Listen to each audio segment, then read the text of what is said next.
moom commune am. laal taset mais mi ngi tudd la marche des territoires xaw ma na ko ciy fay moroom. Maguette de pour mu fay la du jafe xam naa benn terrain la lay xaalal foofu rek. non du tout wax bi yooyu jamais. soriwul ak Rufisque Maguette sax ñu doon waxtaan si wolof quand même waxtaan nañu tuuti si taxawaay bi nga fas yéene am en tant que député mais pour des questions d'actualité. Nous nous intéressons forcément à l'immigration irrégulière, au problème du logement à Dakar, le développement de l'agriculture, l'accès à l'eau. Quels sont les sujets qui vous semblent les plus urgents à traiter par l'exécutif, en passant par le législatif que vous représentez aujourd'hui? Voilà, merci en tout cas à la RTS de venir couvrir cet événement en direct, ce qui permet aux Sénégalais en tout cas d'être au courant de tout ce qui se passe à l'hémicycle présentement. En tout cas, vous me permettez de remercier l'ensemble des Sénégalais qui nous ont fait confiance, notamment les militants du département de Mbour, les populations du département de Mbour, de Gossas, de Koungheul et d'un peu partout du Sénégal qui ont voté pour nous et qui nous ont permis d'être ici à l'Assemblée. Je voudrais en tout cas réitérer des remerciements appuyés à leur endroit. Maintenant, par rapport au sujet que vous avez évoqué tantôt, je crois que concernant l'immigration clandestine, c'est un fléau quand même qui gangrène et de manière très douloureuse à la limite, puisqu'il y a des morts d'hommes. Toute la frange côtière du Sénégal, mais ce n'est pas seulement les populations des côtes, mais c'est les populations du Sénégal, dans leur majorité. Donc je crois que c'est un fléau qu'on doit combattre. En tout cas, du côté des pêcheurs, qui sont les principaux convoyeurs de migrants, je crois qu'il y a énormément de choses à faire du côté de la pêche.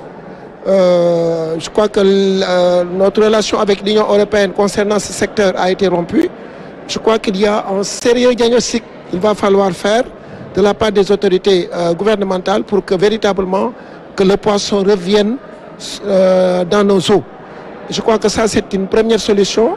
Revoir les accords de pêche, avoir une politique de pêche très cohérente, en tout cas faire de sorte que le poisson revienne, que les pêcheurs puissent gagner leur vie honnêtement en faisant la pêche. Je crois que ça au moins, ça va diminuer le nombre de clients, en tout cas de personnes intéressées par l'immigration clandestine de ce côté-là. Bien sûr. Mais également retenez que le Sénégal a découvert le pétrole et le gaz.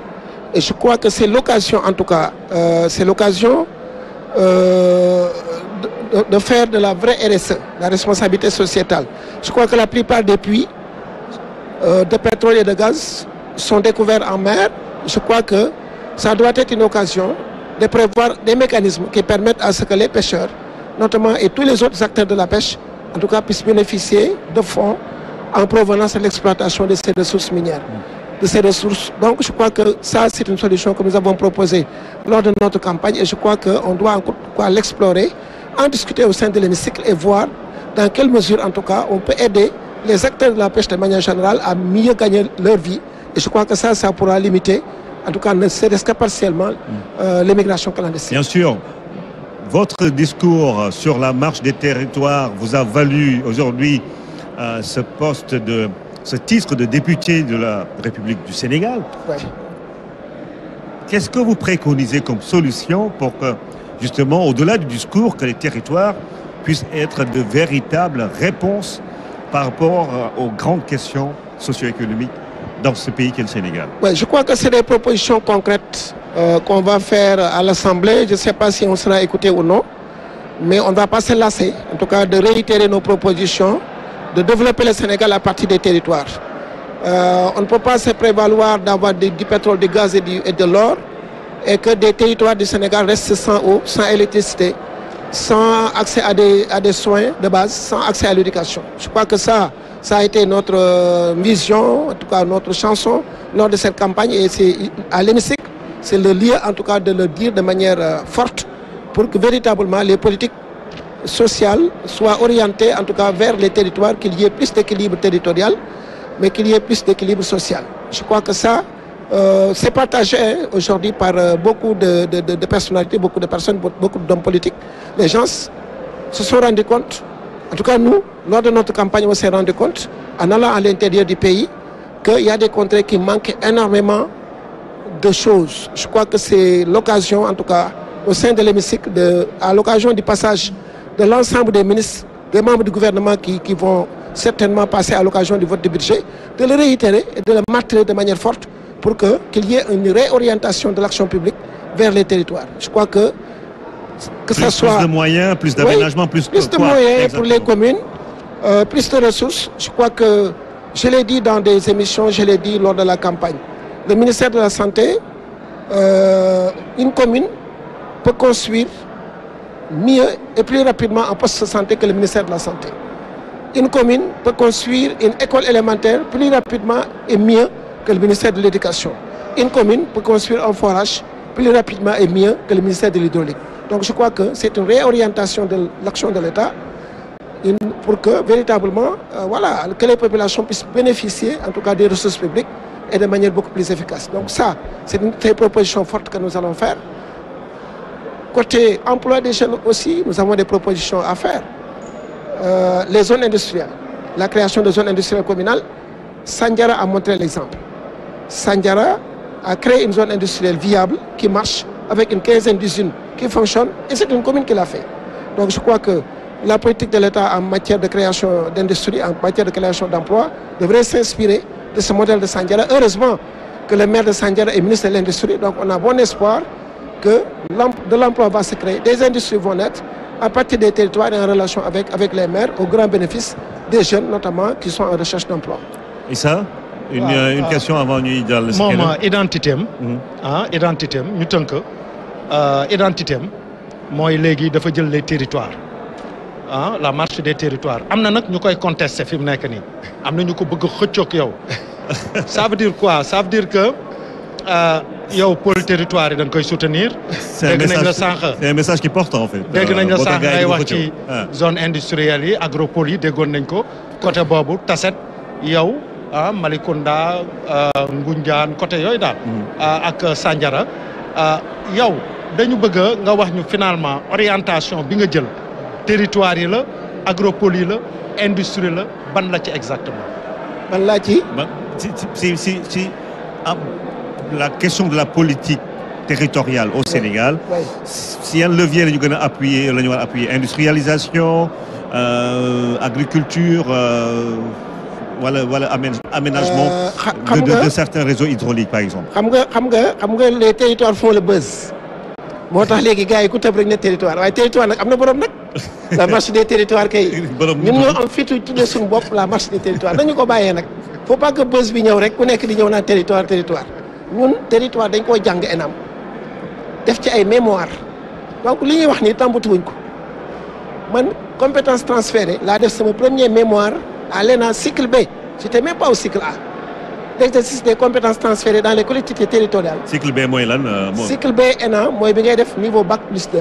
ok moom laa njëkk a jaar doo ko def cycle A cycle B laa def sama mémoire sur les compétences transférées aux collectivités territoriales dem ci communes yi boobu xaajuma nekk maire nekk xale. donc dem jàngat ko ba xam maire yi ak compétence transférée lan mooy problème bi lan moo ci manqué luñ ci war a yokk donc ñu làmbatuwuñu après ñu nekk maire. dama doon tijji buntu bi bëggoon ñu waxtaan. yaa ngi dégg dama doon tijji buntu bi. bàyyi ko mu xaal ñu nekk 10 ans maire donc territoire moom dañ koo jàng pratiquer ko. dund ko bul yàq waxtaan ba pare gëm ko nag gëm ko donc. gars yi dinañ coow waaye territoire yi moom ànd na la ñoo ko. waaw ma laaj la léegi par rapport à ta question par rapport à ta question.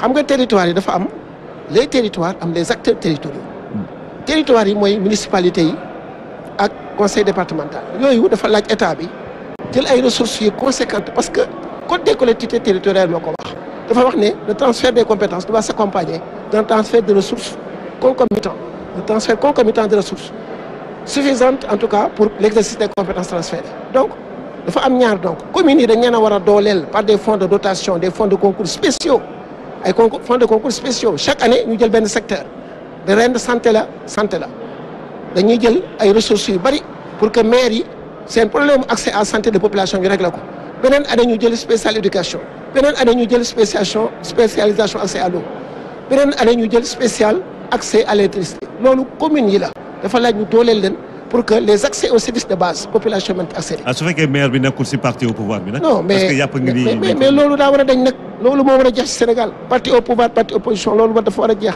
dañoo war a liggéey pour la République ndax dañ ne jubal jubanti non voilà donc loolu daf fi war a jeex mais boo nee municipalité yi ba pare da nga naan les acteurs territoriaux acteurs territoriaux yi mooy nga tudd léegi mooy baykat yi mooy sàmmkat yi mooy nappkat yi mooy transporteurs yi mooy commerçants yi acteurs yooyu nga xam ne Covid bi dafay jaar wone ne y a des mécanismes au plan budgétaire yi permettre à ce que acteurs yooyu état bi jàppale leen directement.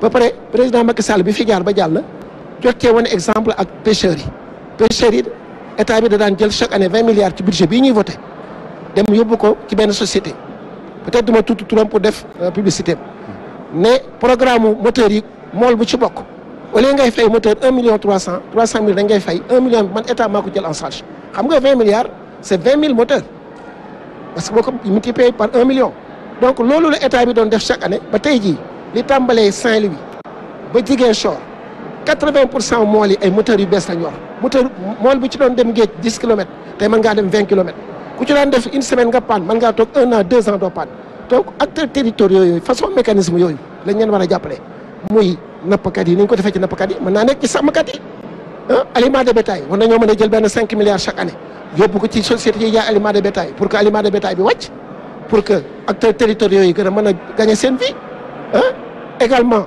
commerçants yi artisans yi Covid bi jaar na fi daan nañ def ay commandes ay tenues élèves yi tenues militaires yi nangam donc il y a beaucoup de choses yoo xam ne yi dañoo war a réorienter waat l'action publique vers les territoires.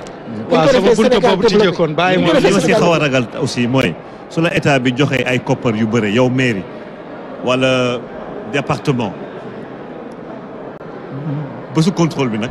voilà moo tax. parce que état bi fawul. moo tax ñun bu fekkee ne topp nañu ci proposition yi dañ ko assortir de mesures d'accompagnement dañ ko assortir de mesures d'accompagnement mooy dañoo suggérer à ce qu'il y ait un contrôle citoyen et un contrôle populaire c'est-à-dire bu ñu joxee ay fonds de concours spéciaux à un maire ne ko ren spécial santé la dañoo bëgg nga tabax 6 postes de santé dañoo bëgg ñu instituer dans le code des collectivités territoriales le contrôle citoyen et populaire maanaam à la fin de chaque année dans le mois de décembre avant le début de l'année qui suit que chaque maire na toog devant ses chefs de village devant les responsables jeunesse bi devant les femmes benn panel boo xam ne bi day représenter population bi mu rendre compte fonds spéciaux yi ñu ko joxoon mu waroon cee tabax 6 postes de santé lan la ci def ak lu mu ci deful buñ ko valider buñ ñëpp ne ay la yéwén lañ ko sasoon def na ko ñu renouveler fonds de concours spécial pour l'année suivante dans un autre secteur bu ko deful non seulement il perd le soutien mais il va rendre compte.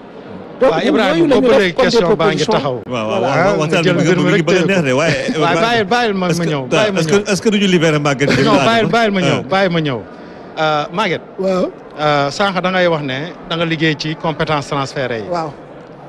fii jamono toll dañuy wax de nouvelles compétences transférées de nouvelles. lim nañ ci hydraulique lim ci yeneen ak yeneen tourisme sax lim nañu ko ci yow sa taxawaay fii ci assemblée lan nga bëgg a teg ci wàllu territoire yi pour que transfert nouvelle compétence yooyu ñu jëmal ko codifier ko mais également nga mën ñoo wax lan moo jekk ci nouvelle compétence yooyu ban mooy war a ñëw ak ban moo war a toog. non xam nga compétence transférée yi d'abord dañu war a évaluer 9 blocs de compétences yu njëkk yi soutien beeg appui bi dañ ko war a évaluer ba pare balaa ñuy wax sax ay compétences yu bees parce que yow mënoo amee compétence yoo xam ne yaa ngi ko transféré te amul benn ressource tey jii benn commune bu mel ni Lambaye wala Gawane sama mbokk yi fañ nekk benn poste de santé moom la 20 villages di partagé yow mënoo def transfert de compétence boobu dara doyu ci ngay wax yu bees dañ évaluer ba xool le premier bloc de compétences ban niveau d'exécution lan moo ci manqué lan moo ci baax luñ ci war a yokk ñu évaluer ko ba pare la ca manqué ñu corriger ko defar ko ba mu baax parce que yooyu c'est des compétences de base parce que accès à l'eau accès à l'éducation accès à la santé urbanisme habitat environnement yooyu c'est fondamental c'est la vie yooyu lañ war a évaluer ba pare en fonction nag correction yi ñu fa war a apporter ñu xool yu bees yi su boobaa yu bees yi bu ñu koy appliqué bu ñu def les mêmes erreurs que yu yàgg yi. bien sûr donc moi je crois que loolu en tout cas la ñu am comme proposition. ñun daal fii à l'Assemblée jàppale ne dañ fay toogal kaw gi ak gox goxaan yi ak dëkk yu mag yi ak dëkk yu mag yi parce que dëkk yu mag yi am na problème assainissement. problème bu mënti yi posé wu ci dëkk yu mag yi dañ ko war a régler. problème mu éclairage public problème mu ay tali yu baax. yooyu tamit les grandes villes c'est des problèmes yoo xam ne ñun en tant que territoire on va porter ces doléances au sein de l'hémicycle. bien sûr jërëjëf Maguette Sène ñaata député nga am sax yow. ñaar lañu. moom ak Adama Diallo. waaye ñaar yu toll ni yu mel ni groupe parlementaire la nag parce que ay propositions yu pertinentes nañ ko indi bu soobee. Adama Diallo mooy borom Gossas nee na. merci beaucoup xaaral ñu déglu ko. bon léegi. Adama moo yoroon Petrosen. Adama yéen dafa mel ni marche des territoires bi moom. waaw moo yoroon Petrosen. dafa mel ni bon ñaari député ngeen am mais Maguette mi ngi mel ni dafa mel ni yéen groupe parlementaire ngeen. et puis ñu bëri sax am na lu leen bett ci élection yi mooy naka ngeen def ba génn ci ba finalement ngeen may député parce que personne ne vous a